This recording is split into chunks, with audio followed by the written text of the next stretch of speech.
Good afternoon, everybody. Welcome back to Brown's Rod and Custom. Happy Friday. Hope everybody's doing good. It's November 14th. And we've had a heck of a day over here. And it's been kind of a banner day for the 58 Chevy Apache you see before you. Now, I did some filming and I did a short, and you guys are probably wondering if you saw it, what's going on.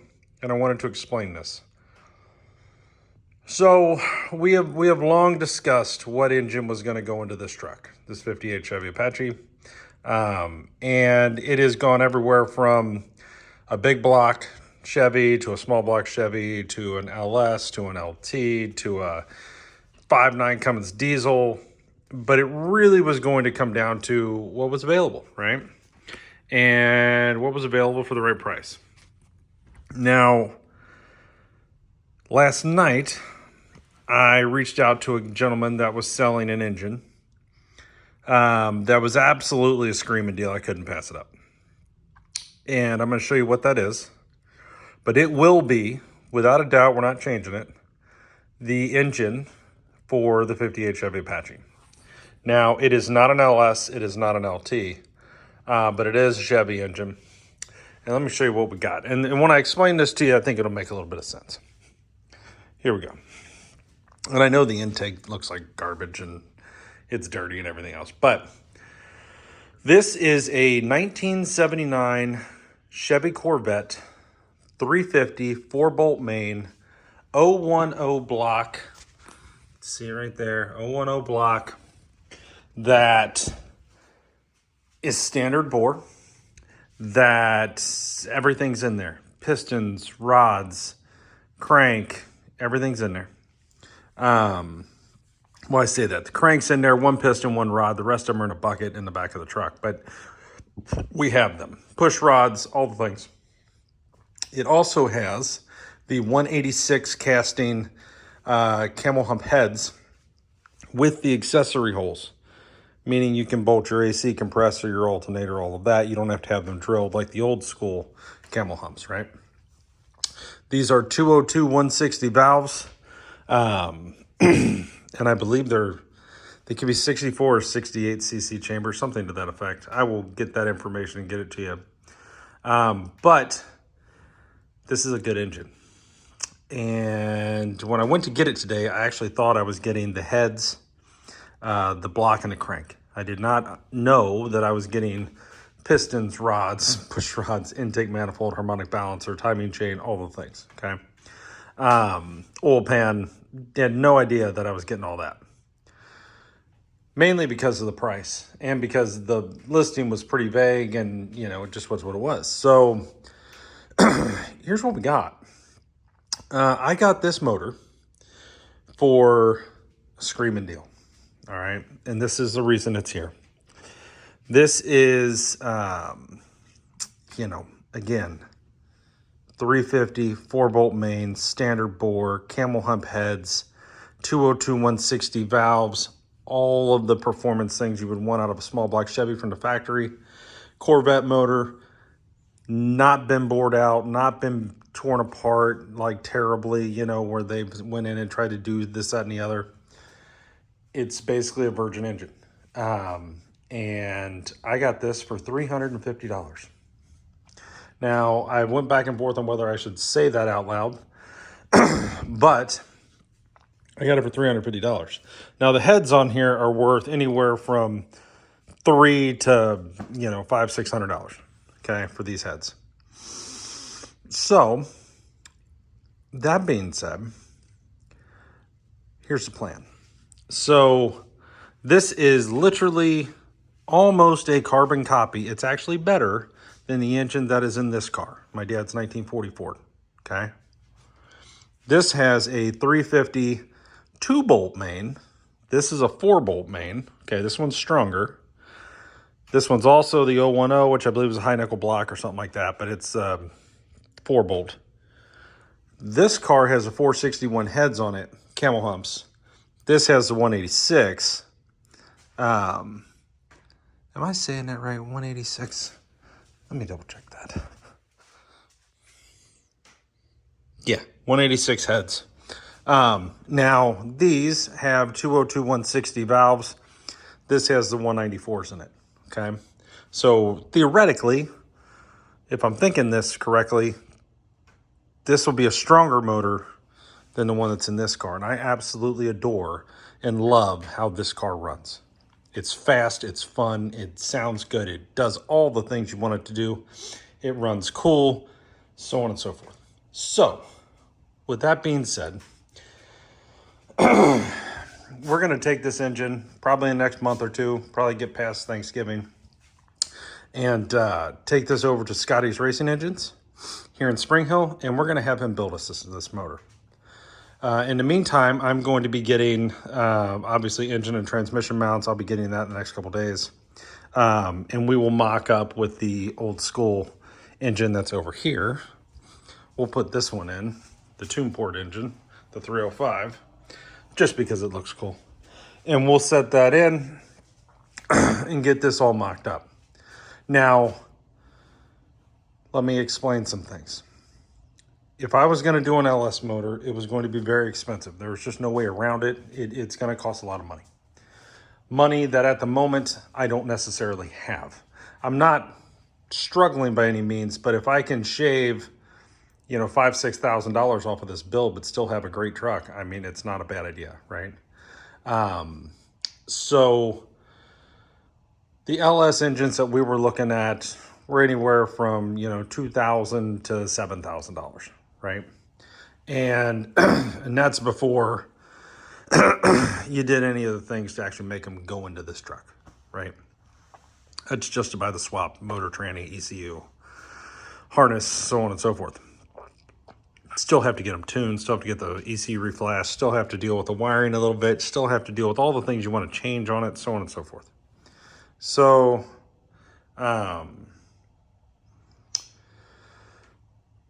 this being $350 and being completely simple and parts being available at any parts store in the world isn't the worst idea.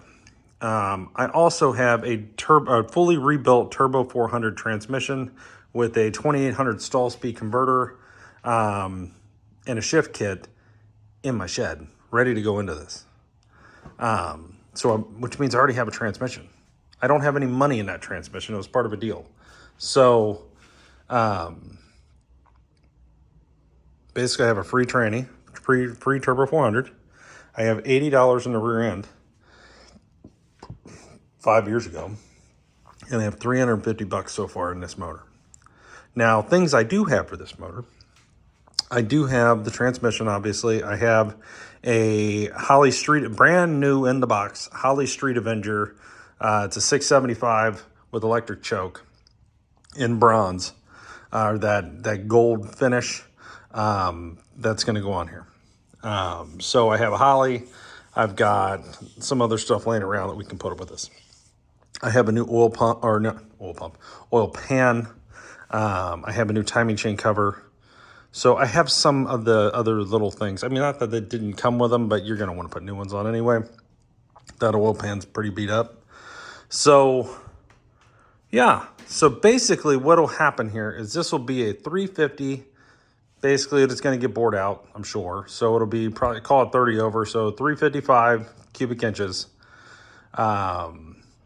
Looking at around 350 to 400 horse with, in the same world, torque. With a 3-speed automatic that's tried, true, and built and beefy.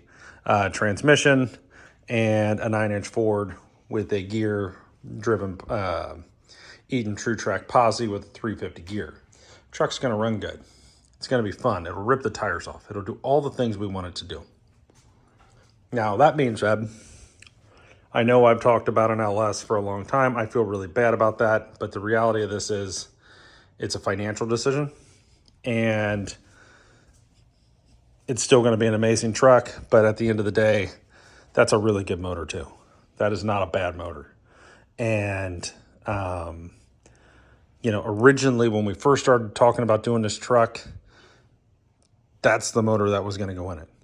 350 4-bolt main, camel hump heads. That was it.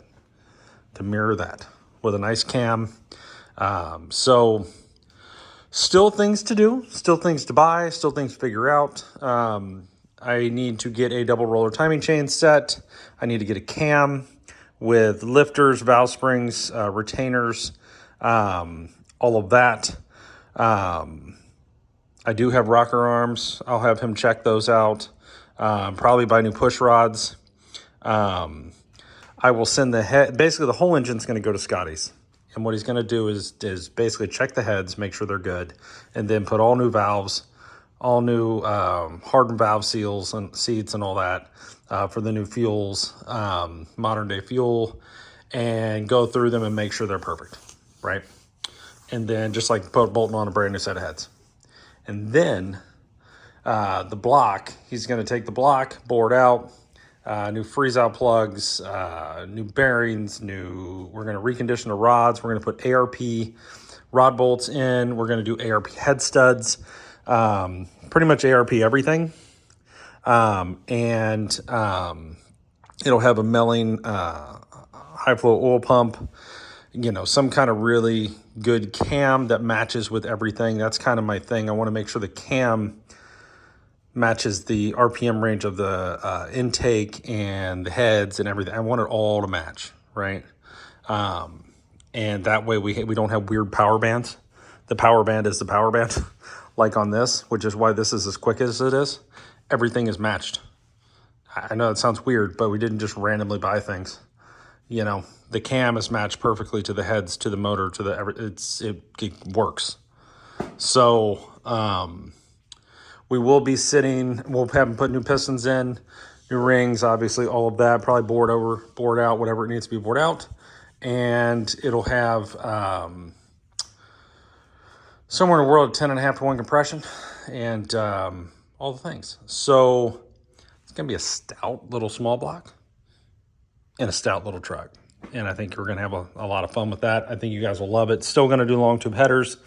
Still gonna, the motor will be turquoise, intake will be chrome probably or polished, valve covers will be decked out. We're gonna do all of those things. The whole front accessory system will be billet and polished and chrome and all that. It's gonna look like $1 million. You're gonna love it. It might even get a serpentine drive system. I don't know, but I can't pass that up for that money. And right now, this is the one that needs a motor, and so I do have a want and desire to do a 57 big back window Apache fleet side bed, which would be amazing to do a LS, like a retro style LS in it. And so stay tuned. That is probably something that'll happen in coming years as we keep building cars here. But just wanted to give you guys that update. This is where we're at. I feel bad that I didn't buy an LS, but at the same time, I feel like I got a really good deal. And I feel like this is going to put this truck 6 months forward on a timetable because it doesn't cost. I'll probably have $1,500 to $2,000 getting this motor built and all in. And, having the tranny, having a rear end, having all that already here. I'm looking at a drive shaft. I mean, really, it'll take him probably a week to build this motor, and he'll give it back to me as a long block, and we'll just drop it in. We'll already have the engine mounts in, tranny mounts, and we'll just bolt it all together and put it in, and then it's in. It'll probably come in and out several times, but then it's in. We're not that far from all of a sudden looking at this going, okay, next drive shaft, next exhaust, fuel, right? I want to run a mechanical fuel pump. I hate the electric fuel pump that's in this. It's noisy as hell. I can't stand it. So we'll probably run like a Holley or an Edelbrock or whatever fuel pump right there, boom, with the fuel rod and take care of that problem. And then all of a sudden, we're looking at wiring, steering, brakes. We have brakes. All we got to do is hook them up. So, all of a sudden, this truck is not that far from being a driver and being able to be driven around, in and out of the garage, driving around the neighborhood kind of thing. And that is where I want to get quickly. So I want to get into the, early part of next year. I want to be, thinking about driving this truck. So maybe not to work or something, but, around the neighborhood, that kind of deal. it starts, it runs, everything's kind of getting where it needs to be, frames painted, so on and so forth. If I'd have done the LS,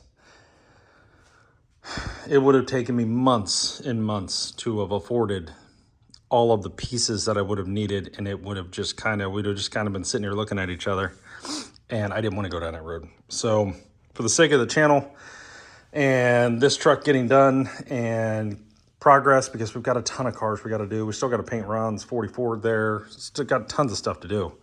The Chevelle, the Chrysler, the Mini, I mean, there's cars everywhere.